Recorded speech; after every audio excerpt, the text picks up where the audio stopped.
जय हिंद दोस्तों, मास्टर जी info channel पर मैं भवेश कुमार आप सबों का स्वागत करता हूं। दोस्तों आज हम लोग देखने वाले हैं 68वीं बीपीएससी के लिए द प्लेटफॉर्म पब्लिकेशन का सेट नंबर 1। काफ़ी इंपॉर्टेंट ये सेट है दोस्तों द प्लेटफॉर्म का, जो कि बीपीएससी के नए पैटर्न पर आधारित है। तो चलिए दोस्तों स्टार्ट करते हैं आज का वीडियो। ठीक है, ज़्यादा से ज़्यादा आंसर देने का प्रयास कीजिएगा, फुल डिस्कशन आपको यहाँ पर मिलने वाला है। पहले प्रश्न की बात करें दोस्तों कि 1889 में अहमदिया आंदोलन के प्रारंभ किसने किया था। तो अहमदिया आंदोलन का प्रारंभ किसने किया था दोस्तों? तो चारों ऑप्शन देख सकते हैं, मोहम्मद अली, मोहम्मद लतीफ़, मिर्ज़ा रसूल खां, मौलवी नज़ीर अहमद। इनमें से कोई नहीं। तो इसका जो आंसर हो जाएगा दोस्तों, इनमें से कोई नहीं। बात करें अहमदिया आंदोलन की, तो अहमदिया आंदोलन 1889 में मिर्ज़ा गुलाम अहमद द्वारा स्टार्ट किया गया था। जी हाँ दोस्तों, अहमदिया आंदोलन प्रारंभ किया था मिर्ज़ा गुलाम अहमद ने 1889 में। अहमदिया आंदोलन को कादियान आंदोलन भी कहते हैं। अहमदिया आंदोलन को कादियान आंदोलन भी कहते हैं। इसकी शुरुआत 19वीं सदी के अंत में पंजाब के कादियान में हुआ था। ये भी प्रश्न पूछा गया है दोस्तों कि अहमदिया आंदोलन कहाँ से प्रारंभ हुआ था।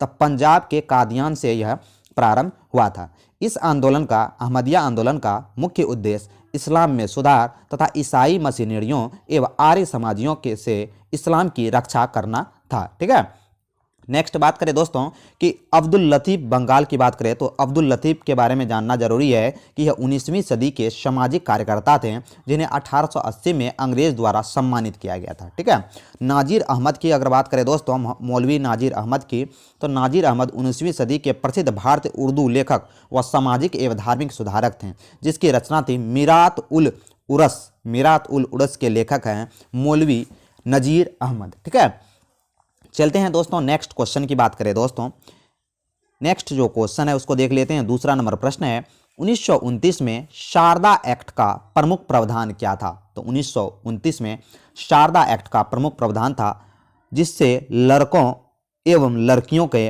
विवाह की न्यूनतम आयु निर्धारित हो सके। तो शारदा अधिनियम का जो प्रमुख प्रावधान था दोस्तों, लड़कियों एवं लड़कों का शादी के लिए न्यूनतम आयु निर्धारित किया जा सके, वही शारदा अधिनियम कहलाता है, शारदा एक्ट कहलाता है। बात करें दोस्तों शारदा एक्ट के बारे में, तो 1929 एक्ट के तहत शारदा एक्ट का प्रावधान किया गया दोस्तों, जिसमें लड़कों एवं लड़कियों के विवाह की न्यूनतम आयु निर्धारित की गई।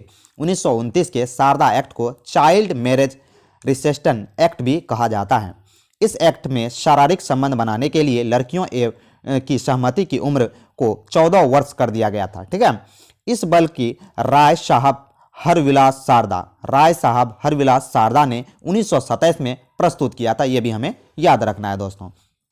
ठीक है, बात करें दोस्तों कि शारदा एक्ट जो है 1 अप्रैल 1930 को यह कानून पूरे भारत में लागू कर दिया गया था। तो यह भी प्रश्न पूछा जाता है कि शारदा एक्ट कब लागू किया गया। तो 1 अप्रैल 1930 को शारदा एक्ट पूरे भारत में लागू कर दिया गया था। वहीं बात करें 2006 में भारत सरकार ने शारदा एक्ट की जगह बाल विवाह निषेध अधिनियम 2006 लाया। शारदा एक्ट की जगह कौन सा अधिनियम लाया गया?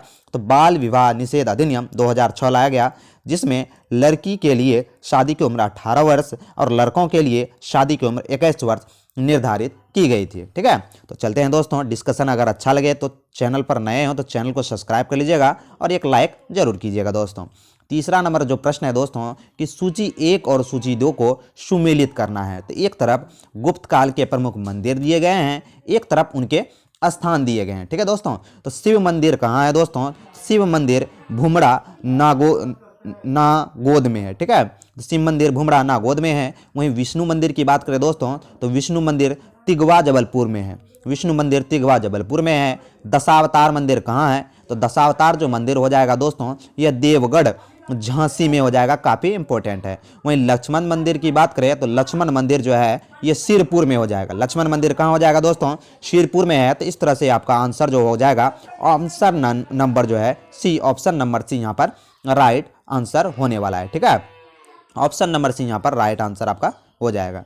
चौथा नंबर प्रश्न की बात करें दोस्तों कि सूची 1 और सूची 2 यहाँ पर भी मिलान करना है दोस्तों, तो काफ़ी इंपॉर्टेंट ये भी हो जाता है। ये काफ़ी बार एग्जाम में पूछा गया है, विभाग और उनसे संबंधित जो नाम दिए गए थे वो।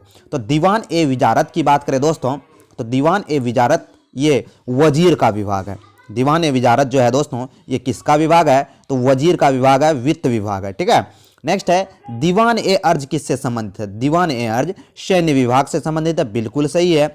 दीवान ए रसालत की बात करें तो ये विदेश विभाग से संबंधित है, ये भी सही है। दीवान ए इंसा की बात करें तो दीवान ए इंसा पत्राचार विभाग है, ये भी बिल्कुल सही है। तो चारों का चारों एक का एक, बी का 2, सी का 3, डी का 4, बिल्कुल ए नंबर जो ऑप्शन जो है दोस्तों यहाँ पर सही हो जाएगा। ठीक है, नेक्स्ट क्वेश्चन की बात करें, ये सभी सल्तनत कालीन विभाग थे दोस्तों, तो ये भी हमें याद रखना है। 5वां नंबर जो प्रश्न कहा रहा है दोस्तों कि कूट दिया गया है।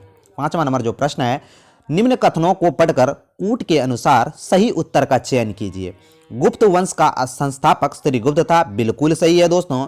समुद्रगुप्त का दरबारी कवि हरिसेन था, जिसने इलाहाबाद प्रशस्ति लेख की रचना की थी। तो देख सकते हैं दोस्तों कि 5 में जो दूसरा ऑप्शन दिया गया है, ठीक है, तो ये 1 और 2 दोनों सत्य हो जाएगा। समुद्रगुप्त जो था, समुद्रगुप्त का दरबारी कवि हरिसेन था, जिसने इलाहाबाद प्रशस्ति अभिलेख लिखा था। तो 1 और 2 दोनों यहाँ पर सही हो जाएगा। Option number C is the right answer. चलते हैं दोस्तों 6ठे नंबर प्रश्न की बात करें। 6ठा नंबर जो प्रश्न है, निम्न कथनों को पढ़कर कूट में जवाब दें। ठीक है, निम्न कथनों को पढ़कर कूट में जवाब देना है। तो देख लेते हैं पहला कथन कि 1731 ईस्वी में डभोई के युद्ध में बाजीराव प्रथम ने त्र्यंबकराव को पराजित करके सारे प्रतिद्वंदियों का अंत कर दिया था। बिल्कुल सही है दोस्तों कि 1731 में बाजीराव प्रथम ने जो है सारे प्रतिद्वंदियों का अंत कर दिया था। दूसरा है 1731 ईस्वी में वारणा की संधि द्वारा शांभाद्वितीय ने शाहू का अधीनता स्वीकार कर ली थी। तो ये भी सही है। तो दोनों का दोनों यहाँ पर कथन सही हो जाने वाला है। इसका हम लोग ऑप्शन देख लेते हैं दोस्तों। तो वीडियो पसंद आए तो एक लाइक जरूर कीजिएगा दोस्तों। ठीक है, इसका जो आंसर हो जाएगा ऑप्शन नंबर सी हो जाएगा। दोनों का दोनों कथन सत्य है। 7वां नंबर प्रश्न की बात करें दोस्तों, निम्न पेशवाओं का सही कालानुक्रम क्या है? तो कालानुक्रम पूछ रहा है दोस्तों कि सही कालानुक्रम क्या है। तो 7 का जो यहाँ पर देख लेते हैं दोस्तों। सबसे पहले बालाजी विश्वनाथन आए थे। सबसे पहले कौन आए थे? बालाजी विश्वनाथन, जो कि 1 नंबर में है, बिल्कुल सही है। उसके बाद बात करें तो बाजीराव प्रथम आए थे दोस्तों। तो बाजीराव प्रथम बिल्कुल यहाँ पर सही है। उसके बाद बात करें दोस्तों कि बालाजी बाजीराव आते हैं। उसके बाद बालाजी बाजीराव, उसके बाद माधवराव प्रथम, यानी कि इसका जो क्रम जो है सही में ही दिया गया है। तो 1, 2, 3, 4 इसका सही क्रम होने वाला है। ठीक है दोस्तों, बात करें बालाजी विश्वनाथ ने ही सैयद बंधुओं की पहल पर मुगल सम्राट के साथ एक संधि की थी, जिसे रिचर्ड टेम्पल ने मराठाओं का मेघना काटा कहा था। तो ये भी हमें याद रखना है। किसने किया था? बालाजी विश्वनाथन, सैयद बंधु के संयोग से। 1750 में हुए सुगोली की संधि के बाद पेशवा के हाथ में सारे अधिकार सुरक्षित हो गए थे। तो जब 1750 का सुगोली का संधि हुआ था दोस्तों, तो सभी अधिकार पेशवा के हाथ में आ गए थे।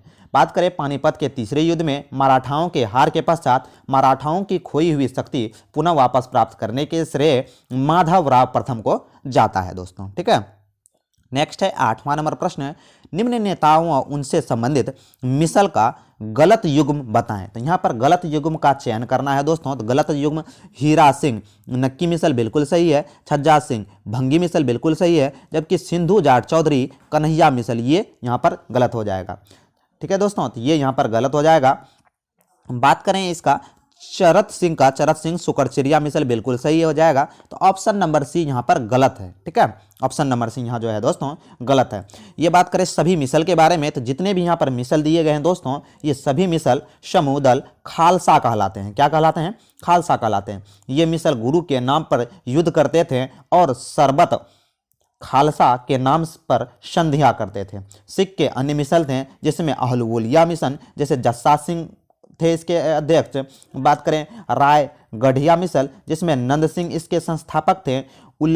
उल्लेवालिया मिसल, जैसे गुलाब सिंह इसके जो थे संस्थापक थे। इस तरह से इस प्रकार सिखों के कुल 12 मिसल हुए। टोटल पूछा जाता है कि दोस्तों कितने मिसल थे, तो सिखों के कुल 12 मिसल हुए थे। ये भी हमें याद रखना है। ठीक है, नेक्स्ट चलते हैं 9 नंबर प्रश्न की ओर।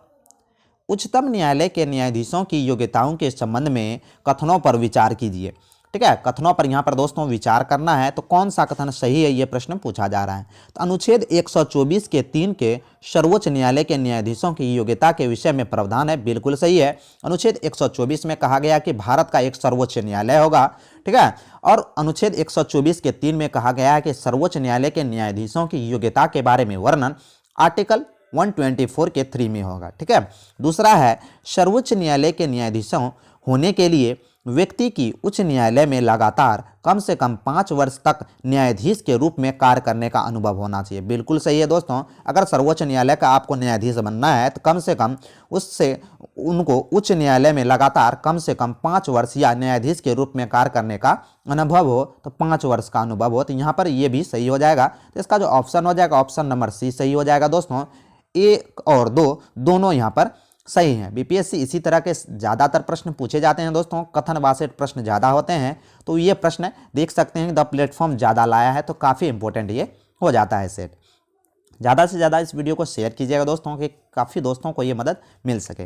राज्यपाल के विशेषाधिकार के संबंध में निम्न कथनों पर विचार कीजिए। तो यहाँ पर भी दोस्तों विचार करना है। ठीक है।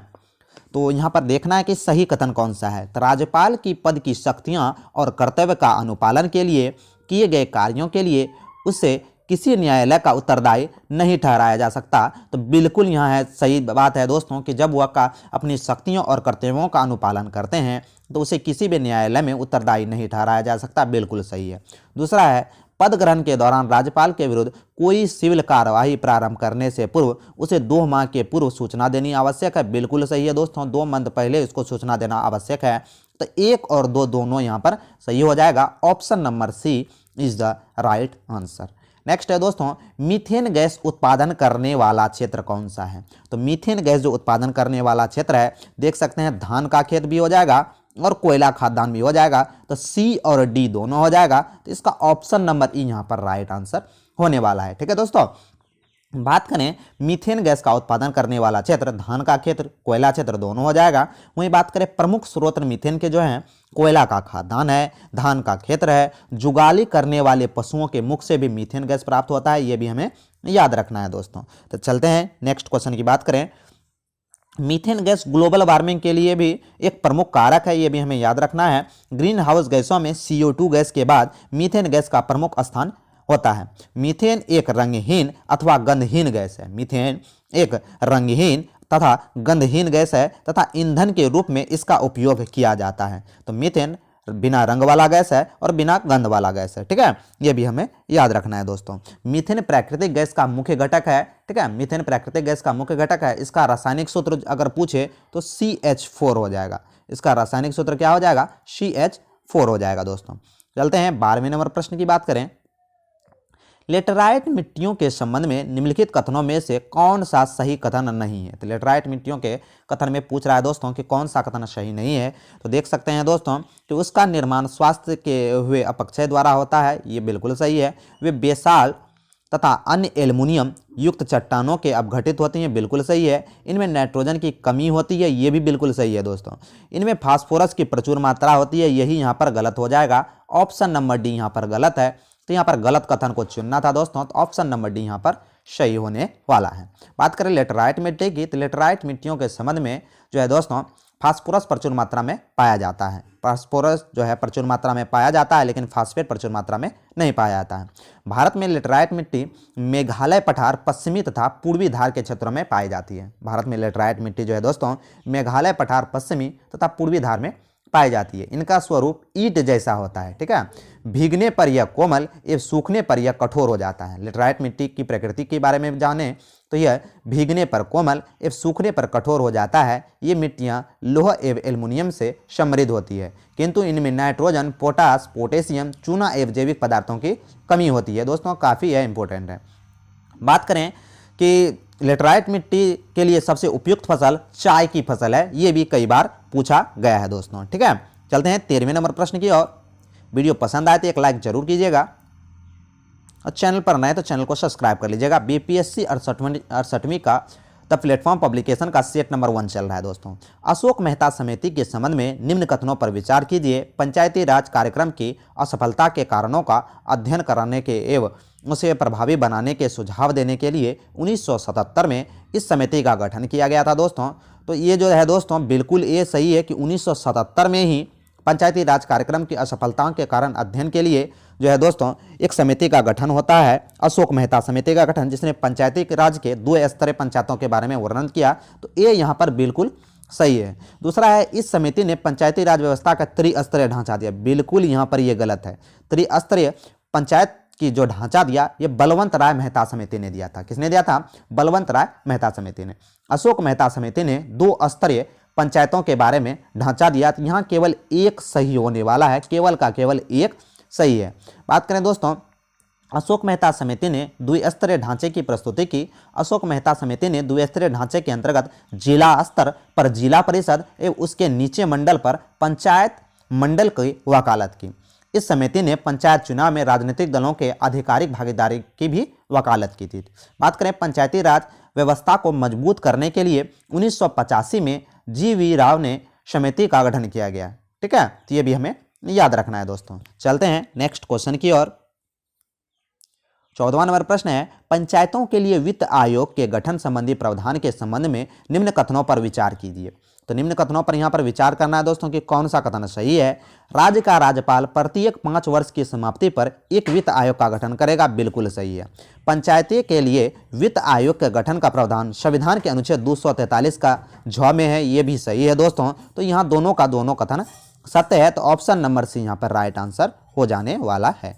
15वां नंबर प्रश्न की बात करें, निम्न कथनों पर विचार कीजिए। तो कथन बासेट प्रश्न आपके बीपीएससी के एग्जाम में काफ़ी पूछे जाते हैं दोस्तों। ठीक है, तो चलते हैं देखते हैं।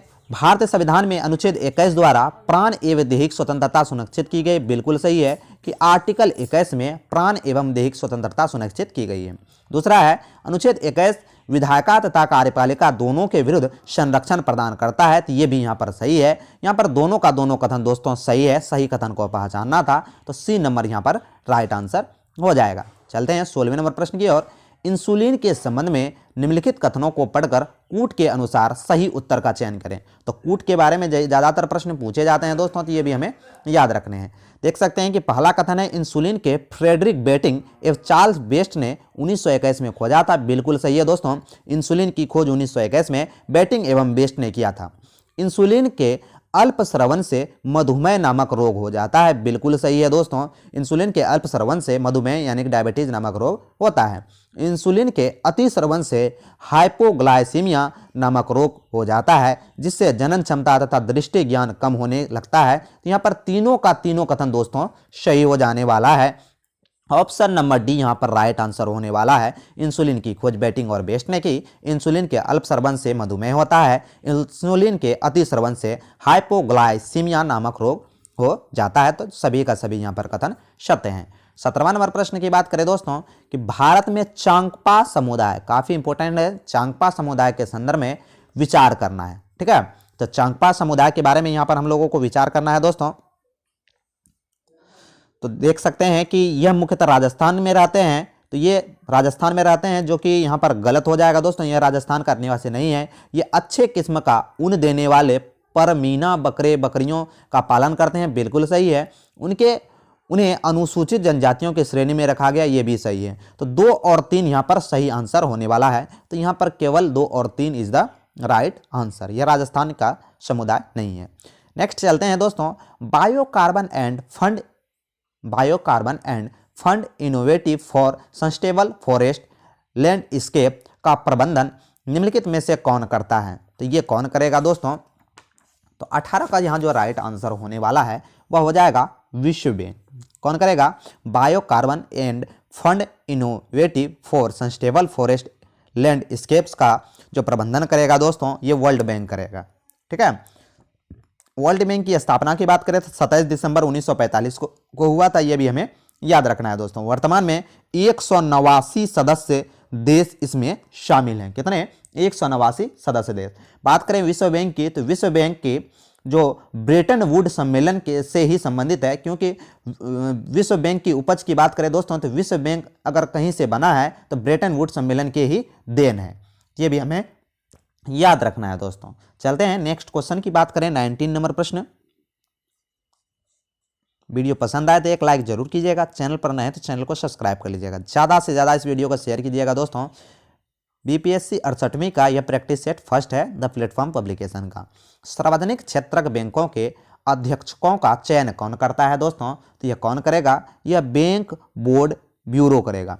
बैंक बोर्ड ब्यूरो सार्वजनिक क्षेत्र बैंकों के अध्यक्षों का चयन करता है दोस्तों। बात करें दोस्तों कि बैंक बोर्ड ब्यूरो का गठन 28 फरवरी 2016 को हुआ था, ये भी हमें याद रखना है। और इसका जो मुख्यालय है, इसका मुख्यालय मुंबई में है। चलते हैं 20वें नंबर प्रश्न की बात करें। लोक सेवा आयोग के सदस्यों की नियुक्ति और पदावधि के संबंध में निम्नलिखित कथनों पर विचार करना है दोस्तों। तो देख सकते हैं पहला कथन, संघ लोक सेवा आयोग एवं संयुक्त लोक सेवा आयोग के अध्यक्ष तथा सदस्यों की नियुक्ति राष्ट्रपति करता है, बिल्कुल सही है। लोक सेवा आयोग के सदस्यों की नियुक्ति एवं पदावधि का प्रावधान संविधान के अनुच्छेद 316 में किया गया है, बिल्कुल सही है दोस्तों। तो उपयुक्त में से कौन सा कथन सही है पूछ रहा है, तो दोनों का दोनों यहाँ पर कथन सही हो जाने वाला है। ठीक है, नेक्स्ट क्वेश्चन की बात करें। 21वां नंबर प्रश्न, प्रधानमंत्री जीवन ज्योति बीमा योजना के संबंध में निम्नलिखित कथनों को पढ़कर कूट के अनुसार सही उत्तर का चयन करें दोस्तों। तो पहला जो है इसमें चयन करना है, तो देख सकते हैं कि पहला, इसका आरंभ कोलकाता में 9 मई 2015 को प्रधानमंत्री नरेंद्र मोदी ने किया था। प्रधानमंत्री जीवन ज्योति बीमा का जो गठन किया गया था, आरंभ किया गया था कोलकाता में 9 मई 2015 को किया गया था, तो बिल्कुल सही है दोस्तों। इस योजना का मुख्य उद्देश्य समाज के गरीबी और कम आय वर्गों के लोगों के विकास के लिए एक नई जीवन बीमा योजना करना है, तो यहाँ पर ये भी सही हो जाने वाला है। तो 1 और 2 दोनों सही है, तो ऑप्शन नंबर सी यहाँ पर राइट आंसर हो जाएगा। ठीक है, नेक्स्ट है 22 नंबर, निम्नलिखित में कौन सा रोग कारक जीवाणु नहीं है? कौन सा रोग का कारक जो है जीवाणु नहीं है? तो यहाँ देख सकते हैं पीलिया और एड्स का जो कारण है दोस्तों, ये जीवाणु नहीं है, इसका कारण विषाणु होता है। क्या होता है दोस्तों? इसका कारण विषाणु होता है। बात करें पीलिया रोग पेलिमेटिस वायरस के कारण होता है दोस्तों। यह तंत्रिका तंत्र को प्रभावित करता है, ये भी हमें याद रखना है। जीवाणु से कुछ होने वाले रोग की बात करें तो कोढ़, क्षय रोग, plague, typhoid, syphilis, pneumonia, gonorrhoea, tetanus, ये सब जीवाणु से होने वाले रोग हैं। वहीं विषाणुओं की बात करें तो विषाणु से होने वाले रोगों में चेचक, छोटी माता, गलसोत, खसरा, पीलिया, इन्फ्लूजा, हेपेटाइटिस, डेंगू ज्वर, हार्पिस, रेबीज, इस तरह के बीमारी विषाणु द्वारा होते हैं दोस्तों। कोविड-19 भी विषाणु से होता है, ये भी हमें याद रखना है। वहीं कवक की बात करें दोस्तों तो कवक से होने वाले रोग हैं एथलीट फुट, दाद, इसके बीज, दमा, गंजापन, ये सब कवक से होने वाले रोग हैं। वहीं प्रोटोजोआ से होने वाले रोग हैं कालाजार, मलेरिया, पेचिस, सोने की बीमारी, पायरिया। प्रोटोजोआ से होने वाले रोग कालाजार, मलेरिया, पेचिस, सोने की बीमारी और पायरिया। तो ये सभी के सभी बीमारी इस वीडियो में कवर हो गए। ठीक है, 23 नंबर प्रश्न की बात करें, निम्नलिखित में कौन सा तत्व सभी अम्लों में सुनिश्चित रूप से उपस्थित रहता है? तो सभी अम्लों में सुनिश्चित रूप से उपस्थित रहता है हाइड्रोजन। क्या रहता है दोस्तों? हाइड्रोजन। हाइड्रोजन तत्व सभी अम्लों में सुनिश्चित रूप से उपस्थित होता है। अम्ल वे पदार्थ होते हैं दोस्तों जिनमें एक या एक से अधिक विस्थापनशील हाइड्रोजन परमाणु विद्यमान होते हैं, तो ये भी हमें याद रखना है। अम्ल जो है अर्हेनियस के अनुसार जल विलयन में H+ आयन देता है, ये भी हमें याद रखना है दोस्तों। अम्ल का बात करें स्वाद का, तो अम्ल स्वाद में खट्टे होते हैं, तो ये भी अम्ल नीले लिटमस को लाल कर देता है दोस्तों, ये भी कई बार पूछा गया है, तो ये हमें याद रखना है। ठीक है, अम्ल नीले लिटमस को लाल कर देता है। नेक्स्ट है लोहे एवं इस्पात के जंग से बचाने के लिए उस पर निम्नलिखित में से किसकी परत चढ़ाई जाती है दोस्तों? तो जस्ता की परत चढ़ाई जाती है। लोहे पर जंग की बात करें तो हवा की नमी और ऑक्सीजन के कारण लगता है दोस्तों। लोहे पर इस्पात के जंग से बचाने के लिए जस्ते की परत चढ़ाई जाती है। लोहे के आर्द्र वायु में छोड़ देने पर उसके ऊपर लाल रंग की एक ढीली परत बैठ जाती है, जिसे जंग कहते हैं। ठीक है, जंग लगने एक रासायनिक परिवर्तन या ऑक्सीकरण अभिक्रिया दोनों है दोस्तों। तांबे का निष्कर्षण मुख्यतः कॉपर पायराइड से किया जाता है, यह भी हमें याद रखना है। तांबा ऊष्मा और विद्युत का सुचालक है। ठीक है, सीसा सर्वाधिक अस्थायी तत्व है, यह भी हमें याद रखना है। सीसा जो है सर्वाधिक अस्थायी तत्व है, यह भी हमें याद रखना है दोस्तों। नेक्स्ट क्वेश्चन की बात करें, 25 नंबर प्रश्न, निम्नलिखित रोगों में कौन जीवाणु जनित है? तो कौन सा रोग जो है दोस्तों इसमें जीवाणु जनित है, ये प्रश्न पूछा जा रहा है। तो देख सकते हैं दोस्तों कि ये जो समधिभिद है, समधिभिद जिसे यक्षमा के नाम से जाना जाता है दोस्तों, ये जो है सॉरी दोस्तों 26 के बारे में 25 के बारे में देखना था। 25 का यहाँ यक्षमा हो जाएगा। निम्नलिखित रोगों में कौन जीवाणु जनित है? तो यक्षमा जीवाणु जनित है, पहले ही डिस्कस कर चुका हूँ। अगर आपने 22 नंबर प्रश्न नहीं देखा है तो उसमें सभी बीमारियों का डिस्कशन है। यक्षमा जीवाणु जनित रोग है। 26 नंबर प्रश्न है, कम जल में उगने वाले पौधा को क्या कहते हैं? तो कम जल में उगने वाले जो पौधे हैं दोस्तों उसे कहते हैं मरुदु भूमि। कम जल में उगने वाले पौधों को मरुद भूमि कहते हैं, ये भी हमें याद रखना है दोस्तों। मरुद भूमि पौधे के कुछ उदाहरण की बात करें तो नागफनी, यूफोफार्बिया, एकासिया और कुजे रायना, ठीक है, ये सब जो है दोस्तों क्या है तो मरुभूमि पौधे हैं।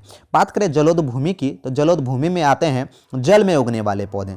समोद भूमि की बात करें दोस्तों तो ये जो समोद भूमि है, समोद भूमि की बात करें तो समोद भूमि के बारे में याद नहीं आ रहा है तो समोद भूमि को छोड़ देते, दूसरा देखते हैं लवनोद भूमि। लवनोद भूमि की बात करें दोस्तों तो ये लवन में उगने वाले पौधे को लवनोद भूमि कहते हैं। लवन में उगने वाले पौधे को लवनोद भूमि कहते हैं, ये भी हमें याद रखना है। नेक्स्ट है 27 नंबर प्रश्न, संस्था एवं उनके संस्थापक का कौन सा युग्म सुमेलित नहीं है दोस्तों। तो 27 की बात करें, सुमेलित यहाँ पर देखना है कि कौन सा यहाँ पर सुमेलित नहीं है, ठीक है।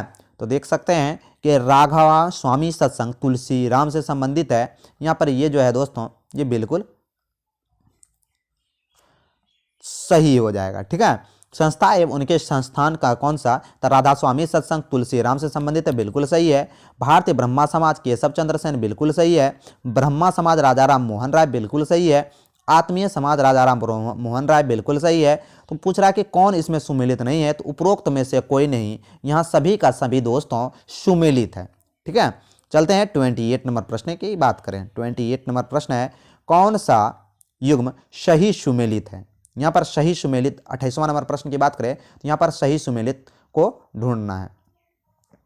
बात करें कि कथा सरिता सागर, इसके लेखक सूरदास नहीं है, कथा सरिता सागर के लेखक सोमदेव हैं। कौन है दोस्तों, सोमदेव हैं। वहीं राजतरंगिणी की बात करें तो राजतरंगिणी के लेखक विल्हन नहीं है, कलहन है। राजतरंगिणी के लेखक कलहन है। वहीं गीत गोविंद की बात करें तो गीत गोविंद के लेखक जयदेव हैं, जो कि बिल्कुल यहाँ पर सही आंसर हो जाने वाला है।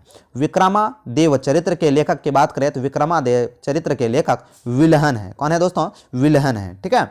तो ये सब हमें याद रखना है, तो इसका ऑप्शन नंबर सी यहाँ पर राइट आंसर हो जाएगा। चलते हैं 29 नंबर प्रश्न की बात करें। याडबू की संधि निम्न में से किसके मध्य हुई थी। याडबू की संधि किनके बीच हुई थी, यह प्रश्न पूछा जा रहा है दोस्तों। तो याडबू की जो संधि हुई थी ब्रिटेन तथा बर्मा के मध्य हुई थी। याडबू की संधि ब्रिटेन तथा बर्मा के बीच हुई थी दोस्तों। तो इनमें से यहाँ पर कोई नहीं हो जाएगा। याडबू की संधि ब्रिटेन और बर्मा यानी कि म्यांमार के बीच हुई थी दोस्तों। नेक्स्ट क्वेश्चन की बात करें 30 नंबर प्रश्न, निम्न में कौन सा ज्वालामुखी सक्रिय ज्वालामुखी के अंतर्गत आता है। तो सक्रिय ज्वालामुखी के अंतर्गत कौन सा आता है दोस्तों। तो देख सकते हैं कि मायोन जो ज्वालामुखी है दोस्तों यह सक्रिय ज्वालामुखी के अंतर्गत आया है। मायोन सक्रिय ज्वालामुखी की श्रेणी के अंतर्गत आता है। मायोन ज्वालामुखी की बात करें दोस्तों तो यह ज्वालामुखी फिलीपींस देश के लुजोन द्वीप पर है। मायोन ज्वालामुखी जो है फिलीपींस द्वीप के लुजोन द्वीप पर है, यह भी हमें याद रखना है। चलते हैं नेक्स्ट क्वेश्चन 31 नंबर प्रश्न की ओर। 31 नंबर प्रश्न है सूची 1 और सूची 2 को मिलाना है दोस्तों। तो देख सकते हैं कि यहाँ पहला जो है मादा एनोफ्लीज मच्छर। तो मादा एनोफ्लीज जो मच्छर है ये मलेरिया जो वर्ग से संबंधित है, बिल्कुल सही है दोस्तों। मादा एंडीज मच्छर जो है दोस्तों ये पीत ज्वर से संबंधित है, बिल्कुल सही है। घरेलू मक्खी से हैजा नामक बीमारी होता है, बिल्कुल सही है। पेडुकुलस से टाइफाइड नामक रोग होता है, ये भी बिल्कुल सही है। तो चारों का चारों यहाँ पर सही है। 1 का A, B का 2, C का 3, D का 4। तो ऑप्शन नंबर ए यहाँ पर राइट आंसर हो जाएगा, ठीक है। नेक्स्ट, निम्न में असत्य कथन के बारे में बताना है। असत्य कथन के बारे में बताना है 32 का। तो देख सकते हैं दोस्तों दक्षिण अमेरिका का कहवा निर्यात करने का प्रमुख बंदरगाह सेंटोस है, बिल्कुल सही है। दक्षिण अमेरिका का कहवा निर्यात बंदरगाह को सेंटोस कहते हैं। दक्षिण अमेरिका का सर्वाधिक नगरीकृत देश उरुग्वे है, ये भी बिल्कुल सही है दोस्तों। तीसरा है ब्राजील रबर के पेड़ का मूल स्थान है। ब्राजील जो है रबर के पेड़ का मूल स्थान है, ये भी बिल्कुल सही है। बात करें संसार का सबसे बड़ा बंदरगाह पेरिस है, बिल्कुल यहाँ पर गलत हो जाएगा दोस्तों। संसार का सबसे बड़ा बंदरगाह पेरिस बंदरगाह नहीं है दोस्तों, जबकि संसार का सबसे बड़ा बंदरगाह शंघाई बंदरगाह है जो कि चीन में है दोस्तों। संसार का सबसे बड़ा बंदरगाह शंघाई बंदरगाह है जो कि चीन में है, ये भी हमें याद रखना है, ठीक है। नेक्स्ट क्वेश्चन की बात करें, दक्षिण अमेरिका का कहवा निर्यात करने वाला बंदरगाह सेंटोस को कहते हैं, ये यहाँ पर सही हो जाएगा। नेक्स्ट है कि विश्व का सर्वाधिक आबादी वाला नगर टोक्यो जापान में है, वहीं विश्व का सर्वाधिक जनसंख्या घनत्व वाला देश सिंगापुर है, ठीक है। सर्वाधिक आबादी वाला नगर टोक्यो, वहीं सर्वाधिक जनसंख्या घनत्व वाला देश सिंगापुर है। विश्व का सबसे बड़ा द्वीप ग्रीनलैंड है, ये भी याद रखना है। विश्व का सबसे बड़ा प्रायद्वीप अरब प्रायद्वीप है। विश्व का सबसे लंबा रेल मार्ग ट्रांस साइबेरियन रेल मार्ग है, ये भी हमें याद रखना है दोस्तों। 33 के बारे में बात करें, 33 है देश और राजधानियों का गलत युग्म का पहचान करें। तो देश और राजधानियों का गलत युग्म का पहचान करना है दोस्तों। तो यहां देख सकते हैं कि ऑप्शन नंबर सी में चाड बमाको नहीं हो जाएगा। चाड बमाको की राजधानी नहीं है। बात करें चाड की राजधानी क्या है दोस्तों, तो चाड की राजधानी आपको कमेंट बॉक्स में कमेंट करके बताना है, ठीक है। देखते हैं, गिनी की राजधानी कोनार्को है, बिल्कुल सही है। कैमरून या ओडो की राजधानी बिल्कुल सही है। स्वाजीलैंड मम्बानी की राजधानी है, बिल्कुल यहाँ पर सही हो जाएगा दोस्तों। युगांडा की राजधानी कंपाला है। मालागासी की राजधानी अतानोरिबो है, ये भी हमें याद रखना। गुआम की राजधानी अंगाना है, ये भी हमें याद रखना है दोस्तों। चलते हैं नेक्स्ट क्वेश्चन की ओर। 34 नंबर प्रश्न, सूची 1 और सूची 2 को मिलाना है। तो एक तरफ माइक स्थल है, एक तरफ राज है दोस्तों, तो मिलान कर देते हैं। चिराग रिपू कहाँ है, तो चिराग रिपू असम में है, ये बिल्कुल सही है, ठीक है। पूर्वी द्वार कहाँ है, तो पूर्वी जो द्वार है दोस्तों यह पश्चिमी बंगाल में, ये भी बिल्कुल सही है। गारो पहाड़ी मेघालय में, बिल्कुल सही है। मयूरभंज उड़ीसा में है, बिल्कुल सही है दोस्तों। तो इसका ए का ए, बी का 2, सी का 3, डी का 4, यहाँ पर बी नंबर ऑप्शन जो है दोस्तों यहाँ पर राइट आंसर हो जाने वाला है। तो चलते हैं नेक्स्ट क्वेश्चन की बात करें। निम्न में कौन सा सुमेलित नहीं है। 35 के बारे में देखना है दोस्तों कि कौन सा इसमें सुमेलित नहीं है। तो यहाँ देख सकते हैं दोस्तों कि रानी लक्ष्मीबाई जो बांध है ये बेतवा नदी पर है, बिल्कुल सही है। रिहंद बांध की बात करें तो रिहंद पर है, बिल्कुल सही है। माता टीला परियोजना बेतवा नदी पर, बिल्कुल सही है।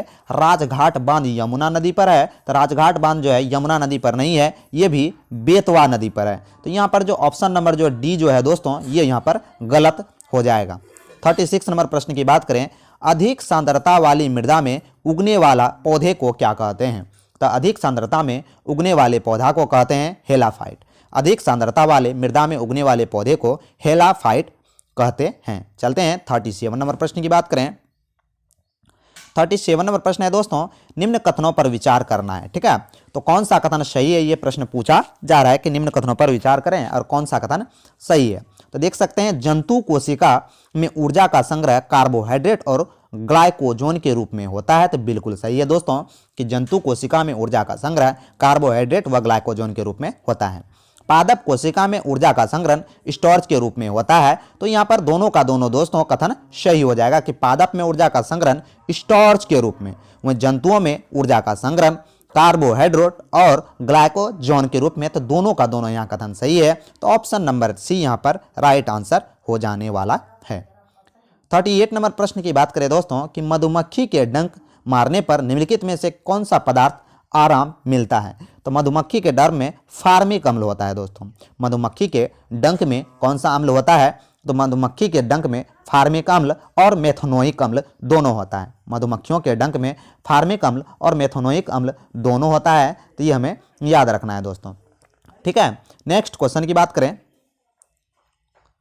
नेक्स्ट जो है 39 नंबर प्रश्न है, GV.K. राव समिति का गठन कब किया गया। तो पहले ही डिस्कशन इस प्रश्न का कर दिया गया है कि GV.K. राव का जो है GV.K. राव समिति का जो गठन हुआ था, इसका जो सही आंसर हो जाएगा 1985 में। GV.K. राव समिति का गठन 1985 में हुआ था। नेक्स्ट है दोस्तों कि 40 नंबर प्रश्न है, सूची 1 और सूची 2 को मिलाना है। एक तरफ टाइगर रिजर्व है, एक तरफ स्थान है। तो एक तरफ टाइगर रिजर्व की बात करें तो नागरहोल कहाँ है दोस्तों, तो नागरहोल कहाँ हो जाएगा, तो कर्नाटक में, नागरहोल कर्नाटक में है।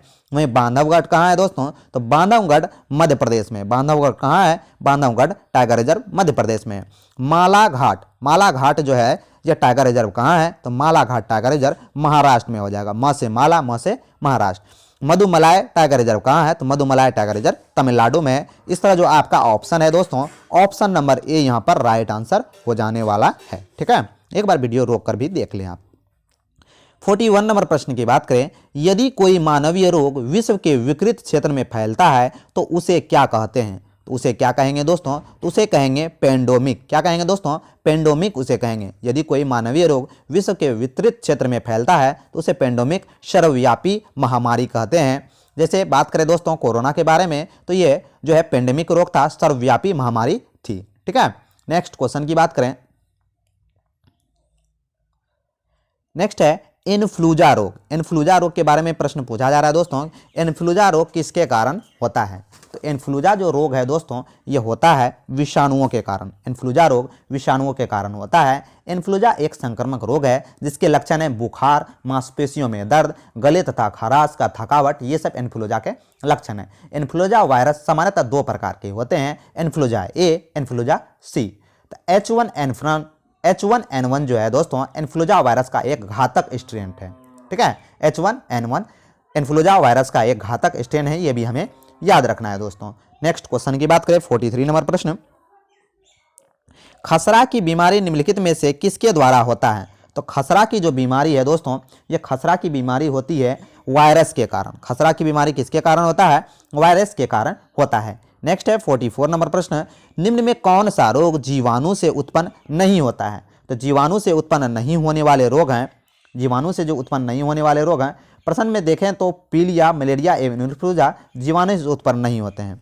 पीलिया, मलेरिया, इन्फ्लूजा जीवाणु से उत्पन्न होने वाले रोग नहीं है। जबकि बात करें दोस्तों इन्फ्लूजा जो है दोस्तों, इन्फ्लूजा और पीलिया वायरस जनित रोग हैं। इन्फ्लूजा और उसके बाद पीलिया की बात करें तो ये वायरस जनित रोग है। मलेरिया की बात करें दोस्तों तो मलेरिया जो है यहाँ पर प्रोटोजोआ से संबंधित रोग है। वहीं तपेदिक की बात करें तो तपेदिक जीवाणु से होने वाले रोग हैं। तो यहाँ उपरोक्त में से कोई नहीं हो जाएगा। ठीक है, जीवाणु से नहीं होने वाले रोग हैं। ठीक है, तो ये सब जो हो जाएंगे ऑप्शन नंबर ई हो जाएगा। उपरोक्त में से एक से अधिक इसका आंसर हो जाएगा। उपरोक्त में से एक से अधिक इसका आंसर हो जाएगा। 45 नंबर प्रश्न की बात करें, सूची 1 और सूची 2 को मिलाना है दोस्तों। तो सूची 1 और सूची 2 को हम लोग मिला लेते हैं कि एक तरफ दोआब है, एक तरफ नदियों की बीच है। तो बिष्ट दोआब कहाँ है? तो व्यास और सतलज। नाम में ही दोस्तों इसका नाम छुपा हुआ है। बिष्ट जो है बी से व्यास और स से सतलज, तो व्यास और सतलज के बीच बिष्ट द्वाब है। बारी द्वाब की बात करें तो बारी ब से व्यास, व रा से रावी, तो बारी द्वाब जो है व्यास और रावी नदी के बीच है। ठीक है, नेक्स्ट क्वेश्चन की बात करें, रचना द्वाब। रचना जो द्वाब है रावी और चिनाब के बीच है। रचना द्वाब रावी और चिनाब के बीच है। वहीं चाऊ द्वाब, चाज द्वाब की बात करें तो चाज द्वाब चिनाब और झेलम के बीच है। चाज द्वाब चिनाब और झेलम के बीच है। तो अगर आप इस तरह से याद रखते हैं दोस्तों तो याद हो जाएगा, चाज में हो गया चा से चिनाब और ज से हो गया झेलम। तो इस तरह से भी हम लोग याद रख सकते हैं। तो 45 का ऑप्शन नंबर सी यहाँ पर राइट आंसर होने वाला है। नेक्स्ट क्वेश्चन की बात करें, नेक्स्ट है 46 नंबर प्रश्न है, सूची 1 और सूची 2 को यहाँ पर भी मिलान करना है दोस्तों। एक तरफ खेती है, एक तरफ खेती का नामकरण है। ठीक है, तो फूलों की खेती को क्या कहते हैं? तो फूलों की खेती को फ्लोरिकल्चर कहते हैं, बिल्कुल सही है। फसलों की खेती को क्या कहते हैं? फसलों की खेती को एग्रोनॉमी कहते हैं। सब्जियों को खेती को क्या कहते हैं? सब्जियों की खेती को पोमोलॉजी कहते हैं। नेक्स्ट है फलों की खेती को क्या कहते हैं दोस्तों? सॉरी दोस्तों, जो है यहाँ पर नहीं सही है, सब्जियों की खेती को ओलेरी कल्चर, सॉरी दोस्तों, सब्जियों की खेती को ओलेरी कल्चर कहते हैं। एक बार फिर से देख लेते हैं, फलों की खेती को फ्लोरिकल्चर, फसलों की खेती को एग्रोनॉमी, सब्जियों की खेती को लोरिकल्चर, वहीं फलों के उत्पादन को पोमोलॉजी कहते हैं दोस्तों। तो कौन सा उत्तर सही है ये प्रश्न पूछा जा रहा है। तो इसका जो विकल्प होगा ऑप्शन नंबर बी यहाँ पर सही आंसर हो जाने वाला है। ठीक है, नेक्स्ट है कवक का प्रयोग किया जाता है। तो कवक का प्रयोग दोस्तों कहाँ किया जाता है? तो कवक का जो यहाँ प्रयोग किया जाता है ब्रेड बनाने में, एल्कोहल निर्माण में, खाद्य पदार्थों तथा दवा बनाने में किया जाता है। ठीक है, तो ब्रेड बनाने में, एल्कोहल निर्माण में, खाद्य पदार्थों में, दवा निर्माण में। तो इसका ई नंबर ऑप्शन सही हो जाएगा। एक से अधिक इसका सही होने वाला है। 48 नंबर प्रश्न है, फाइलेरिया नामक रोग किस जीव के कारण होता है दोस्तों? तो फाइलेरिया नामक जो रोग है यह होता है किसके कारण? वोचुरिया बेनक्राइफाइटा के कारण। फाइलेरिया नामक रोग वोचुरेरिया बोनक्रेटाफाइटा नामक जो है जीव के कारण होता है। बात करें यह जो है एक प्रकार का सूत्रकृमि है दोस्तों। फाइलेरिया में लसिका वाहिनी और ग्रंथियां फूल जाती है, यह भी हमें याद रखना है। नेक्स्ट है मलेरिया के इस परजीवी का वाहक मादा एनोफ्लीज मच्छर है, यह भी हमें याद रखना है। किसी देश द्वारा मुद्रा का अवमूल्यन क्यों किया जाता है? किसी देश द्वारा मुद्रा का अवमूल्यन क्यों किया जाता है दोस्तों? तो किसी देश द्वारा मुद्रा का अवमूल्यन का उद्देश्य निर्यात को बढ़ाना, आयात को कम करना है। निर्यात को बढ़ाना, आयात को कम करना है। निर्यात को बढ़ाना, आयात को कम करना है। वहीं बात करें भुगतान संतुलन और विदेशी मुद्रा अर्जन करना है। भुगतान संतुलन के लिए और विदेशी मुद्रा अर्जन के लिए किया जाता है। तो इसका एक से अधिक ऑप्शन जो है सही हो जाएगा। ऑप्शन नंबर ई यहाँ पर राइट आंसर हो जाएगा। चलते हैं 50वें नंबर प्रश्न की बात करें। निम्नलिखित में कौन सी प्रक्रिया सूक्ष्म प्रदेशों में भू निर्माण से सर्वाधिक महत्वपूर्ण है? तो भू निर्माण से सर्वाधिक महत्वपूर्ण कौन सी हो जाएगी दोस्तों? तो अपघर्षण। क्या हो जाएगा दोस्तों? अपघर्षण यहाँ पर सही आंसर होने वाला है। अपघर्षण की प्रक्रिया सूक्ष्म देशों में भू निर्माण में सर्वाधिक महत्वपूर्ण है। अपघर्षण के द्वारा पृथ्वी की सतह पर मौजूद चट्टानों में टूट फूट जैसी है, परंतु यह एक अपरदन से अलग है। चलते हैं 51 नंबर प्रश्न की बात करें। निम्न में कौन सा एक एजेंडा 21 से संबंधित है? तो एजेंडा 21 से कौन सा संबंधित हो जाएगा दोस्तों? तो एजेंडा 21 रियो सम्मेलन से संबंधित है। एजेंडा 21 जो है दोस्तों यह रियो सम्मेलन से संबंधित है, तो उपरोक्त में से यहाँ पर कोई नहीं ऑप्शन हो जाएगा। एजेंडा 21 रियो सम्मेलन से संबंधित है। रियो सम्मेलन की बात करें दोस्तों, तो पहला जो रियो सम्मेलन हुआ था इसे प्रथम पृथ्वी सम्मेलन भी कहते हैं, यह 1992 में हुआ था। ठीक है। दूसरा जो पृथ्वी सम्मेलन हुआ था यह दक्षिणी अफ्रीका में हुआ था दोस्तों, दक्षिणी अफ्रीका के जोहान्सबर्ग में। क्योटो संधि की बात करें तो क्योटो संधि 1997 में जापान के क्योटो शहर में स्वीकार किया गया, जिसकी पहली प्रतिशत अवधि 2008 से 2012 थी। ठीक है। नेक्स्ट क्वेश्चन की बात करें मॉन्ट्रियल प्रोटोकॉल के बारे में, तो मॉन्ट्रियल जो प्रोटोकॉल था दोस्तों, मॉन्ट्रियल प्रोटोकॉल 1 जनवरी 1989 को लागू होता है। मॉन्ट्रियल जो है जो दोस्तों यह कनाडा में है, यह भी हमें याद रखना है। ठीक है। तो नेक्स्ट क्वेश्चन की बात करें 52 नंबर प्रश्न, ब्याज की वह दर जिस पर भारतीय रिजर्व बैंक वाणिज्यिक बैंकों का अल्प अवधि के लिए ऋण देता है दोस्तों, तो यह कौन सा हो जाएगा? तो यह हो जाएगा रेपो दर।